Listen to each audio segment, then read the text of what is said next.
안녕하세요. 룰루맘입니다. 1099과 캐시 급여로 받는 분들 문제점을 제가 조금 오늘 짚어드리고 싶어요. 1099과 W2의 차이가 그냥 딱 확연하게 우리가 세금 관계를 따졌을 때는 바로 이 문제잖아요. 페이롤 텍스를 떼느냐 안 떼느냐, UI 텍스를 고용주가 내주느냐 안 내주느냐, 월커스 컴, 즉 산재 보험을 가입을 하느냐 안 하느냐. 대신에 이제 고용주가 1099나 W2 두 가지는 전부 소득에 대한 거를 증빙을 할 수 있기 때문에 그걸 경비로 공제받아요. 그래서 두 개는 다 텍스 리턴을 하실 수가 있어요. 그러면은 1099과 캐시 페이먼을 볼게요. 그러면 둘 다 세금 공제를 안 해요. 그래서 월컴도 따로 가입을 안 하시고 대신 세금 공제하실 때 1099는 증빙이 있고 상대가 또 세금 보고를 하기 때문에 가능하지만 캐시 같은 경우는 세금 공제를 받으실 수가 없잖아요. 요거만 제가 설명을 드려볼게요. 파이카라고 그랬고 뭐 소셜연금, 장애연금 뭐 이런 식으로 내는 모든 텍스를 파이카라고 그래요. 그래서 그 텍스를 1099는 공제하지 않죠. 그리고 unemployment 관련돼서 우리가 내지 않잖아요. UI를. 그러다 보니까 이런 분들은 당연히 EDD 수당을 못 받게 돼 있는 거예요. 그리고 workers' comp, 즉 산재, 일하다 다쳤을 경우에도 이 보험을 가입하지 않아요. 대부분 1099는. 그러나 W2는 다 가입이 돼 있어요. 그래서 우리가 보통 알고 있을 때는 1099는 이 모든 거에 해당이 되지 않는다라고 알고 있죠. 그렇지만은 않아요. 물론 파이카는 내지 않지만은 실업수당도 받을 수 있고 다쳤을 때 상해보험까지 다 받을 수 있는 사례들이 있어요. 어떤 경우냐면요. 소송을 하거나 청원을 할 경우에요. 그래서 이런 경우는 최악으로 가는 거예요. 변호사를 사서 이거를 클레임을 하는 거예요. 그랬을 경우에는 가능할 수가 있어요. 캐시 수입도 1099과 마찬가지로 소송을 할 경우에는 두 가지 다 받을 수 있는 사례들이 있습니다. 1099나 캐시로 급여를 받았던 직원들이 소송을 통해서 클레임을 하면 받아낼 수가 있어요. 그렇다면 워커스 컴펜세이션, 즉 산재보험은 어떻게 되느냐? 이것도 소송을 통해서 받아낼 수가 있어요. 그렇게 되면 어떤 문제가 있냐면요. 그에 관련된 모든 세금, 벌금을 고용주가 다 부담을 해야 돼요.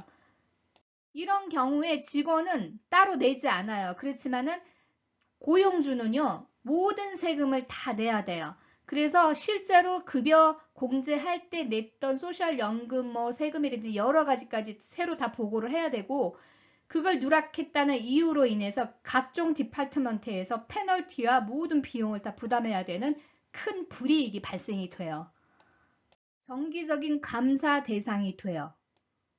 노동부, 주정부, IRS까지요. 특히 캐시로 급여를 주다가 이런 문제가 걸리시면은요. IRS가 생각할 때는 캐시로 급여를 준 거에 몇 배 이상의 매상을 속였다고 간주를 해요. 그래서 그런 데이터베이스로 긁어서 여러분들한테 세금 폭탄까지 때려요. 그래서 어마어마한 불이익이 있습니다.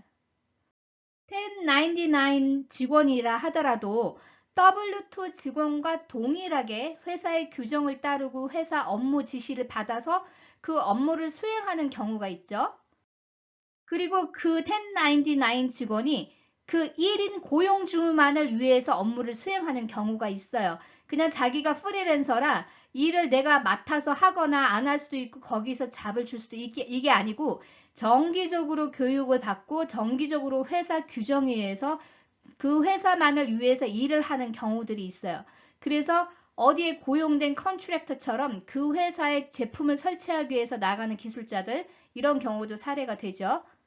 세법에 위배된다고 간주를 하기 때문에 세금을 추징당할 수가 있어요. 그래서 1099으로 발급을 하는 직원이라 하더라도 W2 직원과 동일하게 출퇴근을 하고 똑같이 일을 하는 직원들이 있는 회사들은요. 이게 큰 문제가 될 수가 있습니다. 1099을 W2로 전환을 해야 돼요. 이런 경우에는. 그래서 나중에 큰 불이익을 받지 않을 수가 있습니다. 그래서 불가피하게 1099을 발급을 해야 되고 W2를 발행할 수 없는 직원이라면요. 그 직원이 똑같이 그냥 이렇게 소셜 번호로 해서 하는 게 아니고요. 별도의 코퍼레이션을 만들어서 회사 운영 자체가 다르고 그냥 하청을 받듯이 이런 계약서가 따로 있어야지 큰 불이익이 없어요. 그래서 이런 관계는 노동법 변호사와 상담 잘 해보셨으면 좋겠습니다.